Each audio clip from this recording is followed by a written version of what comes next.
আমার নাম এসামুজ্জুল হোসেন, আমি ন্যাশনাল ইলেকট্রিকের মালিক, গুলিস্তান সুন্দর সুপার মার্কেট। কেমন চলছে ব্যবসায়িক পরিবেশ?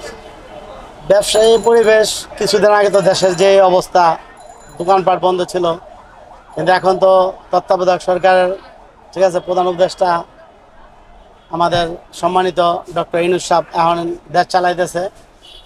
বর্তমান পরিস্থিতি মোটামুটি আগের চেয়ে অনেক ভালো। দক্ষিণ সিটি কর্পোরেশনের জনপ্রতিনিধি বলতে যে মেয়র ছিলেন তিনিও নেই। আপনাদের ওয়ার্ডের 34 ওয়ার্ড কাউন্সিলর মামুন সাহেবের, তো এই ওয়ার্ডে তিনি কেমন কাজ করছেন?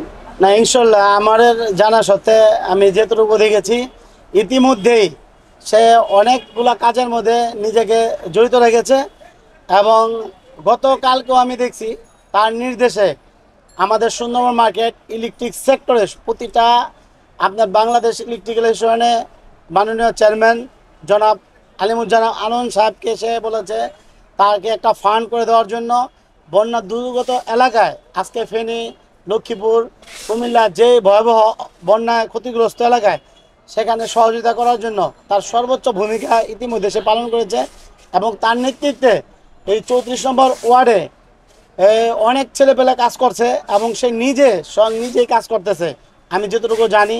এবং কালকে আমি দেখেছি প্রতিটা মার্কেটে, আমাদের তো ইলেকট্রিক মার্কেট অনেক মার্কেট, প্রতিটা মার্কেটে তার ছেলেপেলে গেছে যে যার যেটুকু যে সহযোগিতা করতে চায় সেই সহযোগিতা নিয়ে সে সশরীরে যে এই দানটা সে পৌঁছে দিতে চায় বন্যাত্ম এলাকায় কাজ করছে। মামুন ভাই অত্যন্ত ভালো একজন ব্যক্তি এবং সিটি কর্পোরেশনে সে কোনো দলের জন্য না, আওয়ামী লীগ আর বিএনপি না আর তত্ত্বাবধায়ক সরকার না, সে সবসময় কাজ করে। এটা তার একটা বিশাল ভূমিকা। ইতিমধ্যে যখন সে ক্ষমতা তার দল ছিল না তখনও কিন্তু সে কাজ করছে। আমরা দেখেছি তাই কাজের জন্য কখনোই পিছু পায় না এবং সে কাজ করে এবং নিজের সশরীরে সে কাজ করার চেষ্টা করে। এটা একটা বিশাল বড় গুণ তার। মামুন ভাইয়ের যে যোগ্যতা, দক্ষতা, নেতৃত্ব দেওয়ার সাংগঠনিক তার যে প্রতিভা, সেভাবে যেভাবে কাজ করেছে, এই 75টা মনে হয় সম্ভবত আমাদের কমিশনার আছে, যদি এই 75টা কমিশনার দল মত নির্বিশেষে জনগণের জন্য মামুন ভাইয়ের মতো কাজ করে তাহলে এই ঢাকা শহরে কোনো অন্যায় অবিচার আগামীতে আমরা দেখব না। মামুন ভাইয়ের মতো যোগ্য নেতৃত্বই দরকার। প্রতিটা কমিশনার জানি মামুন ভাইয়ের মতো যোগ্যতা সম্পন্ন ব্যক্তিরাই এরকম কমিশনার হয়। আমি মামুন ভাইয়ের জন্য দোয়া করি, আল্লাহ তার মতো সকলকে যেন এরকম দয়ালু এবং এরকম কর্মঠ নেতৃত্ব দেওয়া তৈরি করে যারা আমরা সাধারণ ব্যবসায়ীরা উপকৃত পাই যখন আমাদের আপদে বিপদে ঝাঁপিয়ে পড়তে পারে। আসলে তত্ত্বাবধায়ক সরকার তো বেশি দিনের জন্য না, হয়তো আমরা জানি তিন মাস হবে না, হয়তো 3 বছর বা এমনকি 6 বছর হতে পারে।